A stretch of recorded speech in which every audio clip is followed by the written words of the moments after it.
करूं, विवश हूं, नियम नहीं तोड़ सकता। क्या हुआ सर्वेश्वर? किस नियम की बात कर रहे हैं आप? महादेवी, धरती पर मेरा अंश धरती के लिए बनाए गए नियमों से बाध्य है, इसलिए समय से पहले बड़ा नहीं हो सकता। नहीं तो जी में आता है कि उन दुष्टों के सिर काटकर धूल में मिला दूं जो मेरे माता पिता को कष्ट दे रहे हैं। सत्य कहते हैं आप। जो संतान माता पिता के कष्ट पर मौन रह जाए वो अयोग्य और कर्महीन होती है। पर यह आतंक केवल माता पिता के कष्ट तक सीमित नहीं है महादेवी। विद्यार्थियों की शिक्षा की भी हानि हो रही है।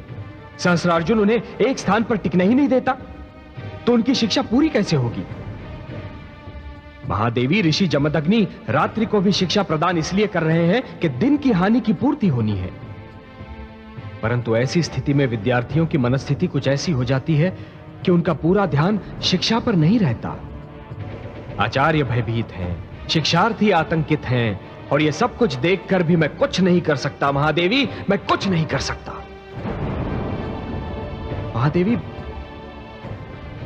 महादेवी, मेरी स्थिति उस ज्वालामुखी जैसी है जिसका लावा भीतर ही भीतर उबल रहा है, परंतु पर्वत का मुख बंद होने के कारण वो फटकर बाहर नहीं आ सकता। धैर्य रखिए कमल नयन, हम सभी ब्रह्मा के बनाए नियमों से बाध्य हैं। बाध्य हैं। आप वही कह रही हैं जो पिताश्री जमदग्नि ने कहा था। मेरे समक्ष और उपाय ही क्या है महादेवी?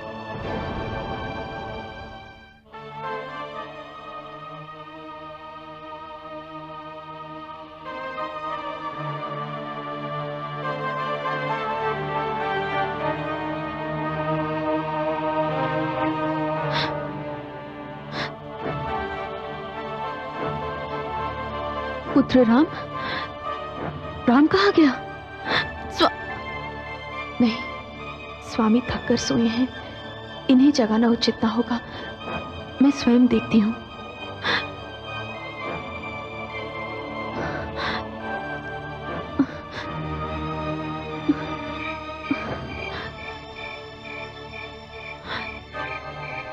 राम कहाँ गया होगा?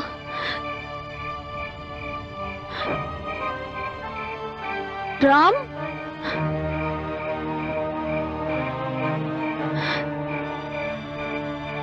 राम,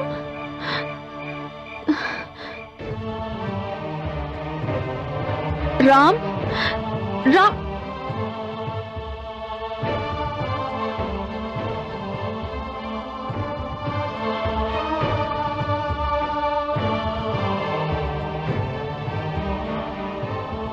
राम, ये तुम क्या कर रहे हो? सस्ता बना रहा हूँ मैं। किसके लिए? राजा को मारने के लिए।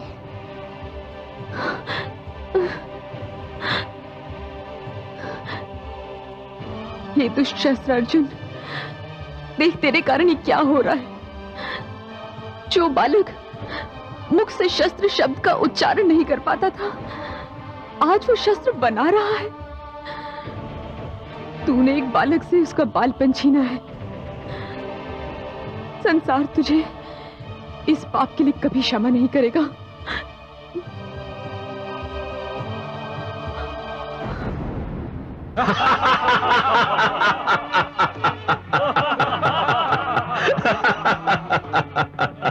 महाराज, आपके अभियान के कारण अब हमारी स्वच्छंदता पर अंकुश धरने वाला कोई नहीं। महाराज, मुझे तो लगता है कि समस्त धर्म संसद का साहस शिथिल हो चुका है। ऋषियों को पता चल चुका है कि वो हमारी शक्ति के समक्ष ठहर नहीं सकते। माहिष्मती नरेश की जय हो। कहिए सेनापति जी, कितने आश्रमों को अग्नि की भेंट चढ़ाकर आ रहे हैं आप? माहिष्मती नरेश के तेज में वृद्धि हो। माहिष्मती क्षेत्र के सभी आश्रमों को जला दिया गया, किंतु क्या? आश्चर्य की बात है महाराज कि एक दिन में हम लोग जितने आश्रम जलाते हैं, दूसरे दिन उससे कहीं अधिक आश्रम धरती पर उभर आते हैं। और ये सब देखकर हमारे सैनिकों का साहस शिथिल पड़ता जा रहा है। महाराज, क्या यह उचित नहीं होगा कि इस अन्याय और सहन शक्ति के खेल को अब बंद कर दिया जाए? सेनापति, यदि तुम हमारे पिताश्री के समय से हमारे सेवक न रहे होते तो हम तुम्हारे इस दुस्साहस का उत्तर अपनी खड़क से देते। या तुम्हारे हृदय में इन दुष्ट ऋषियों के प्रति सहानुभूति उत्पन्न हो रही है? मुझ में इतना साहस नहीं है महाराज। तो फिर तुमने ऐसी बात क्यों की? इसका एक और कारण है महाराज। क्या कारण है? इसका कारण यह है महाराज कि मैं कुछ समय से देख रहा हूं कि ऋषि अपना आश्रम केवल इसलिए इतना शीघ्र बना लेते हैं क्योंकि प्रजा उनका साथ दे रही है। प्रजा में से कुछ श्रेष्ठ नागरिक आश्रमों को अपना संरक्षण दे रहे हैं। सत्य तो यह है महाराज कि वो उन्हें प्रोत्साहन दे रहे हैं। तो उन्हें भी दंड दिया जाएगा। यह तो और भी अनुचित होगा महाराज। इससे तो प्रजा का यह रोष विद्रोह का रूप ले सकता है। यह सोचना तुम्हारा काम नहीं। हम प्रजा और उसके विद्रोह से निपटना भली भांति जानते हैं सेनापति। तुम अपना कार्य करते रहो। हमारे क्षेत्र में एक भी आश्रम नहीं पनपना चाहिए। जाओ। जो आज्ञा महाराज।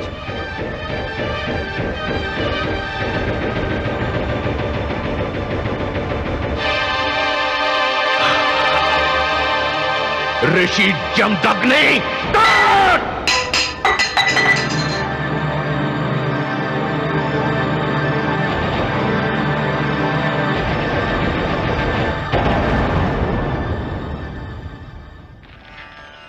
ओम भूर्भुवः स्वः तत्सवितुर्वरेण्यं भर्गो देवस्य धीमहि धियो यो न प्रचोदयात्।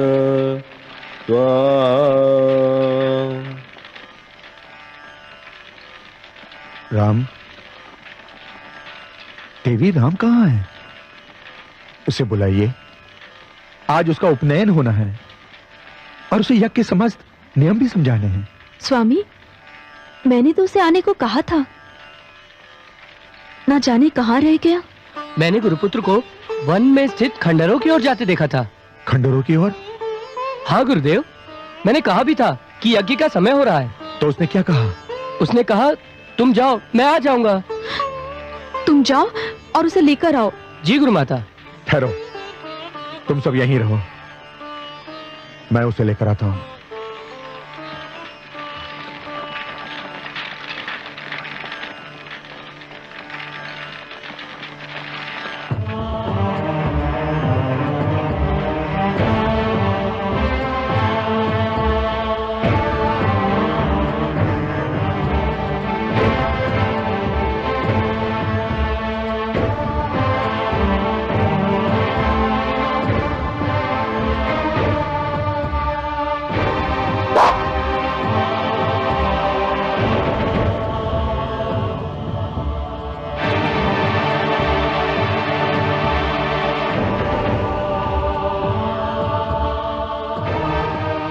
तुम्हारा लक्ष्य बदल गया है पुत्र?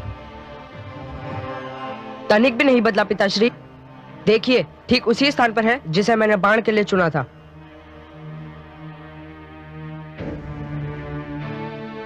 मैं इस लक्ष्य की बात नहीं कर रहा हूं पुत्र, मैं इस लक्ष्य की बात नहीं कर रहा हूं।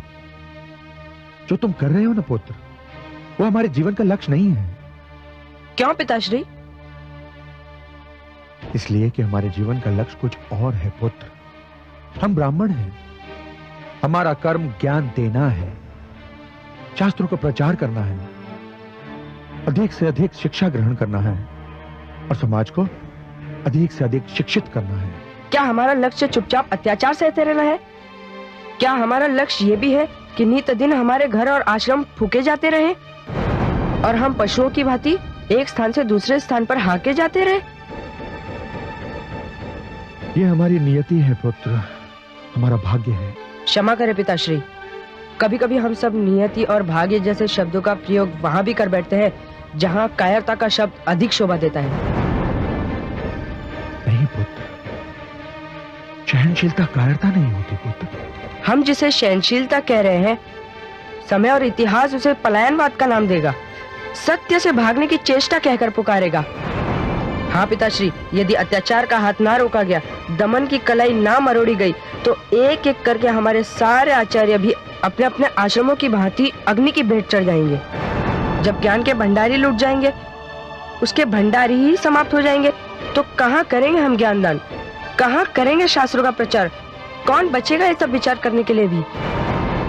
उस समय पिताश्री किसी को हमारी सहनशीलता का ध्यान नहीं आएगा। इतिहास हम पर कायरता और दुर्बलता के आरोप लगाएगा। क्षमा करें पिताश्री, अभी मुझे शस्त्र सीखने दीजिए। शास्त्र पढ़ने के लिए और बहुत समय शेष है।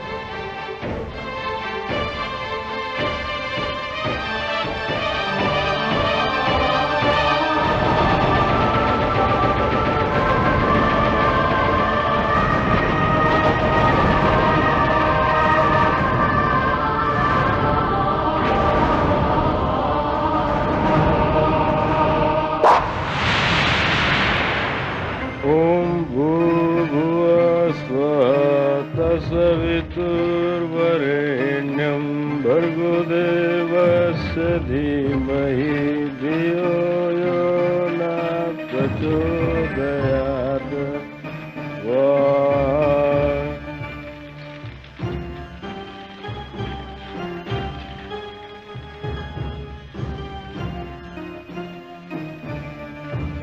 राम, ये फल फूल, ये रक्षाबंधन, ये सब लेकर मेरे पास क्यों आए? मुझे आपको अपना गुरु बनाना है पिताश्री। गुरु? मैं तो तुम्हारा जन्म से गुरु हूं पुत्र। आज तक तुम्हें जो शिक्षा मिली है वो किससे मिली है पुत्र? निसंदेह आपसे मिली है पिताश्री, परंतु वो तो शास्त्र विद्या सिखाई थी आपने। अब तक आप शास्त्रीय नियमों की शिक्षा देते रहे हैं। मैं समझा नहीं, तुम और क्या चाहते हो पुत्र? मैं आपसे शस्त्र विद्या सीखना चाहता हूँ। पुत्र, मैं पहले भी तुमसे कह चुका हूँ कि मैं तुम्हें शस्त्र विद्या नहीं सिखा सकता। क्या मैं पूछ सकता हूँ कि जब आप समस्त राजाओं और राजपुत्रों को शस्त्र विद्या सिखा सकते हैं, तो अपने ही पुत्र को क्यों नहीं सिखा सकते? राजपुत्र क्षत्रिय होते हैं पुत्र। शस्त्र विद्या की संपूर्ण जानकारी क्षत्रिय धर्म का अंश है, बल्कि स्वयं क्षत्रिय धर्म है। तुम ब्राह्मण हो पुत्र, तुम्हारा कर्म क्षेत्र शास्त्र विद्या है। कर्म क्षेत्र परिवर्तित भी तो हो सकते ना पिताश्री? नहीं, एक ब्राह्मण का कर्म क्षेत्र कभी नहीं बदल सकता पुत्र। क्षमा करें पिताश्री, यदि ऋषि विश्वामित्र क्षत्रिय होकर ब्राह्मण धर्म का पालन कर सकते हैं, आचार्य बन सकते हैं, तो मैं ब्राह्मण होकर क्षत्रिय धर्म क्यों नहीं स्वीकार कर सकता? मैं दूसरों के कर्म का उत्तरदायी नहीं हूं पुत्र, परंतु जहां तक मेरा प्रश्न है, मैं एक भ्रष्ट परंपरा आरंभ करने का अपराध नहीं कर सकता। मैं एक शिक्षक हूं पुत्र, और मैं चाहता हूं कि तुम भी शिक्षक बनो, शिक्षा का प्रचार करो। अपना निर्णय बदल दो पुत्र। मैं निर्णय नहीं बदल सकता पिताश्री, गुरु अवश्य बदल सकता हूँ। क्या? यदि आप गुरु बनना स्वीकार नहीं करेंगे, तो भी मेरा उत्साह कम नहीं होगा। मैं अपने लिए गुरु खोज कर रहूंगा, और वह गुरु मुझे जब और जहां मिलेगा, मैं उसका शिष्य बनना स्वीकार कर लूंगा। क्षमा करें पिताश्री।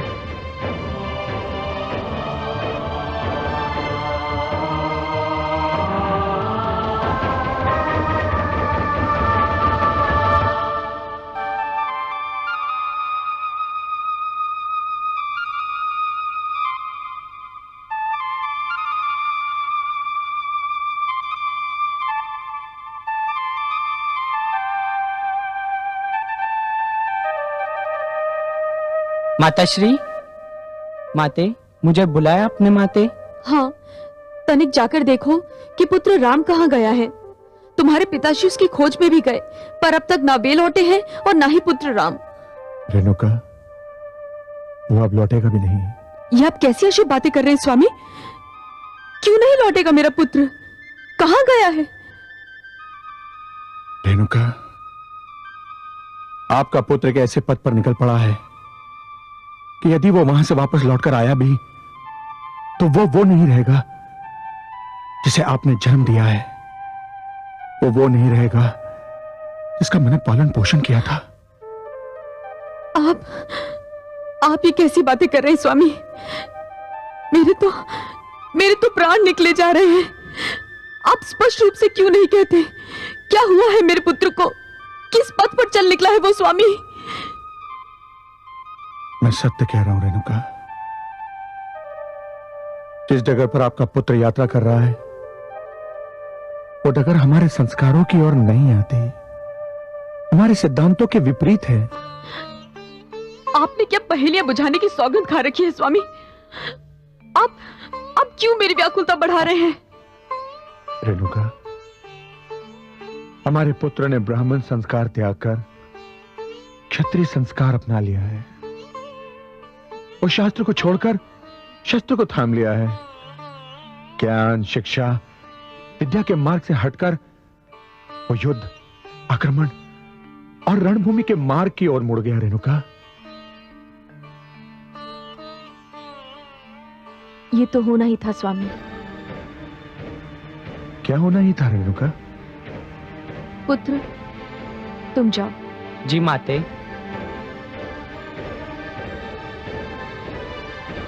मैं तो जानती थी स्वामी कि ऐसा होने वाला है और संभवतः ऐसा ही होगा। अब आप पहेलियां बुझा रही रेणुका? नहीं स्वामी, मैं कोई पहेली नहीं बुझा रही। यदि हमारे पुत्र ने ब्राह्मण कर्म त्याग कर क्षत्रिय कर्म अपनाने का निर्णय किया है, तो इसके साथ एक पुरानी घटना जुड़ी हुई है। घटना? कैसी घटना? आप तो जानते हैं स्वामी, मेरी भांति मेरी माताश्री भी किसी ब्राह्मण की पत्नी नहीं थी, एक क्षत्रिय की पत्नी थी और उनके कोई पुत्र नहीं था। जानता हूं। वे पुत्र इच्छा से आतुर होकर ऋषि ऋचिक के पास गईं और उनसे प्रार्थना की कि वे कुछ ऐसा उपाय करें जिससे उन्हें भी एक पुत्र की प्राप्ति हो। वैसे स्त्रियों में पुत्र की इच्छा अधिक प्रबल होती है देवी। आप सत्य कहते हैं स्वामी। इसी इच्छा के अधीन होकर वे ऋषि ऋचि के पास गए। ऋषि ने उन्हें औषधि मिली एक खीर खाने को दी। माताश्री ने मेरे लिए भी खीर मांगी, तो ऋषिवर ने प्रसाद के रूप में मेरे लिए भी खीर प्रदान की और कहा कि इसके प्रयोग से उन्हें एक वीर क्षत्रिय पुत्र की प्राप्ति होगी और मुझे एक विद्वान ब्राह्मण पुत्र की। तो फिर क्या हुआ? माताश्री जब घर लौटी तो वे ये भूल चुकी थी कि खीर का कौन सा प्याला उनके लिए है और कौन सा मेरे लिए। फलस्वरूप भूल से मैंने उस प्याले की खीर पी ली जो मेरी माताश्री के लिए दी गई थी। तो इससे क्या अंतर पड़ा? उस समय तो अंतर नहीं पड़ा, पर अब पड़ रहा है। मैं कुछ समझा नहीं रेणुका। ऋषि ऋचि के वरदान से जिस क्षत्रिय पुत्र का जन्म मेरी माताश्री की कोख से होना था, उसका जन्म मेरी कोख से हुआ। पुत्र राम के क्षत्रिय संस्कार उसी घटना की देन है स्वामी। वहां क्षत्रिय वंश में विश्वामित्र ने जन्म लिया, जो कर्म से ब्राह्मण हुए, और हमारा राम कर्म से क्षत्रिय सिद्ध हो रहा है स्वामी।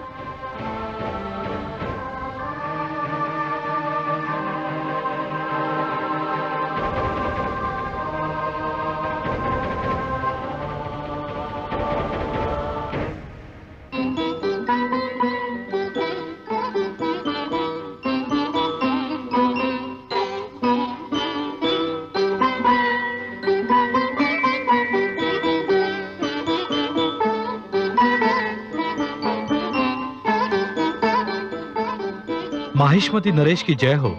प्रणाम महारानी।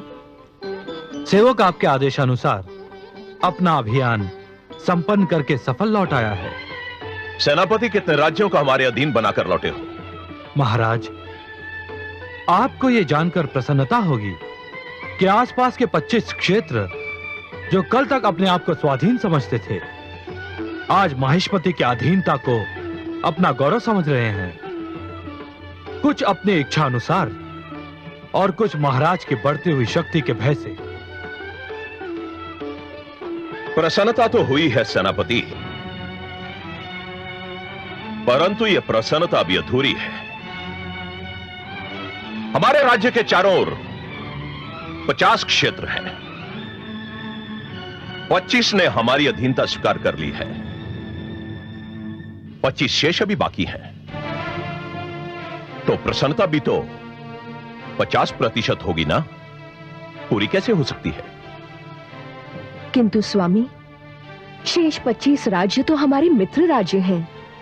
इन राज्यों के नरेश तो हर पग पर आपसे सहयोग करते रहे हैं। नहीं प्रिय, नहीं नहीं, यह तो न्याय होगा कि शत्रु हमारी शक्ति को पहचान ले, उसे समझ ले, और हमारे मित्र हमें शक्तिशाली समझने के स्थान पर हमें अपना मित्र ही समझते रहें। हम यह अनर्थ कैसे कर सकते हैं? तो आप करना क्या चाहते हैं? आप स्वयं देख लेंगी महारानी। सेनापति महाराज, हमारे मित्र राजाओं को कल हमारे समक्ष उपस्थित होने का निमंत्रण दो। जो आज्ञा महाराज।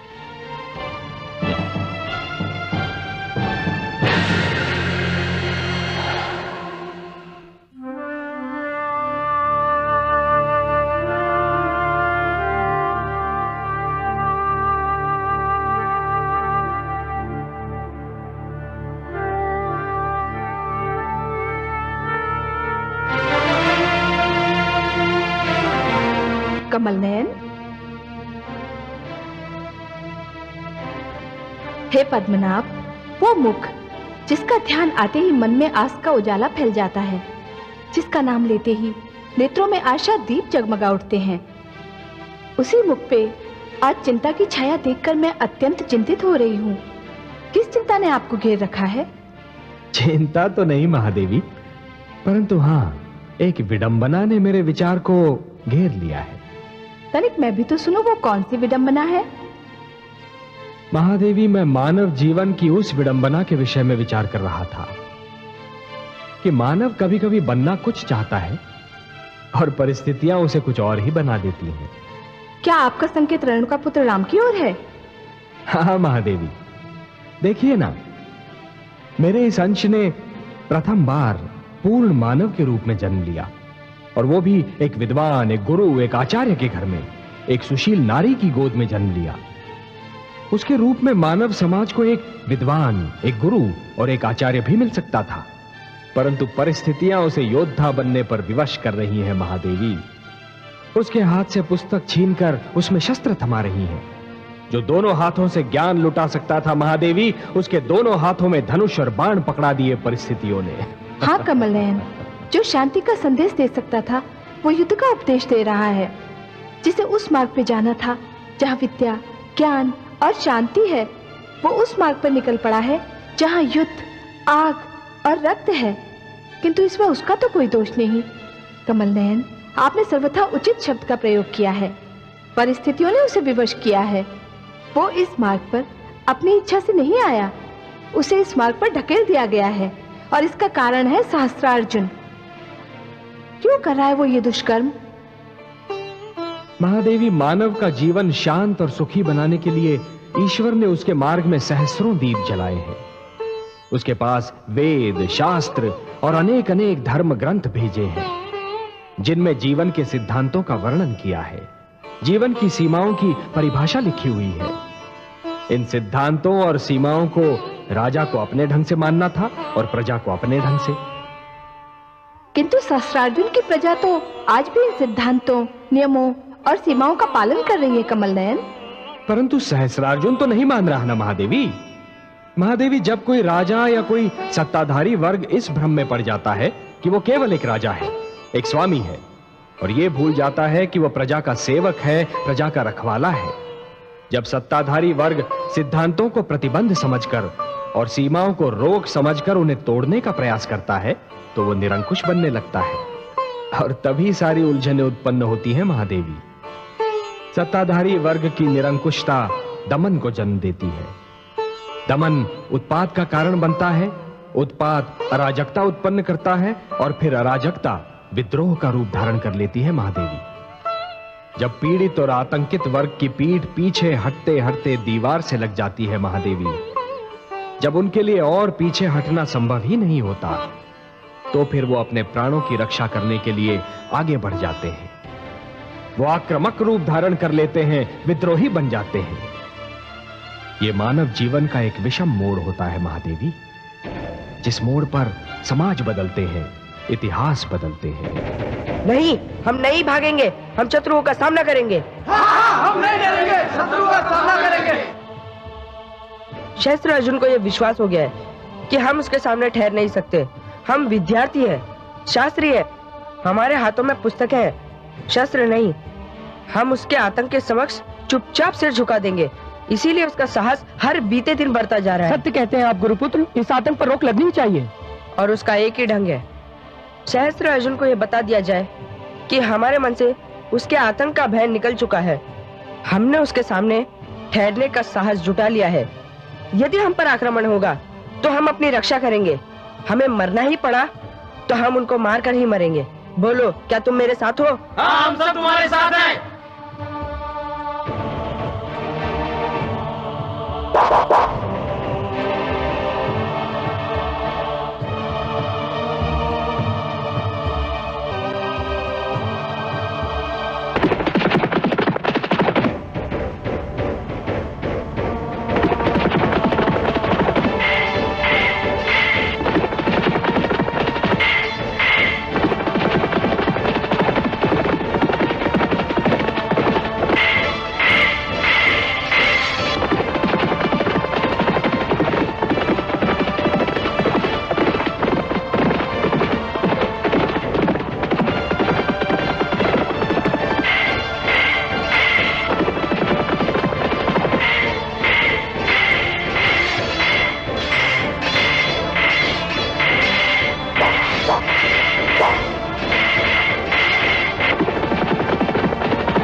वृक्षों पर चढ़ और वहीं से बाणों की वर्षा आरंभ कर दो। चलो।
ऊपर है, चलो।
चलो मंदिर में देखते हैं।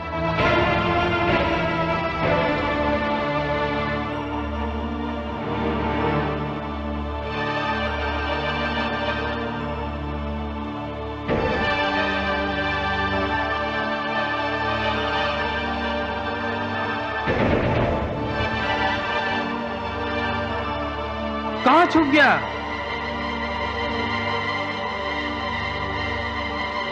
गौरा मूर्ति के पीछे चलो।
जिसके मन पर रात दिन होता रहे प्रहार, सहन करे चुपचाप वह कब तक अत्याचार। मिल जाए जग में जिसे शिव शंकर की छां, स्वयं वज्र बन जाएगी उस मानव की बाह, उस मानव की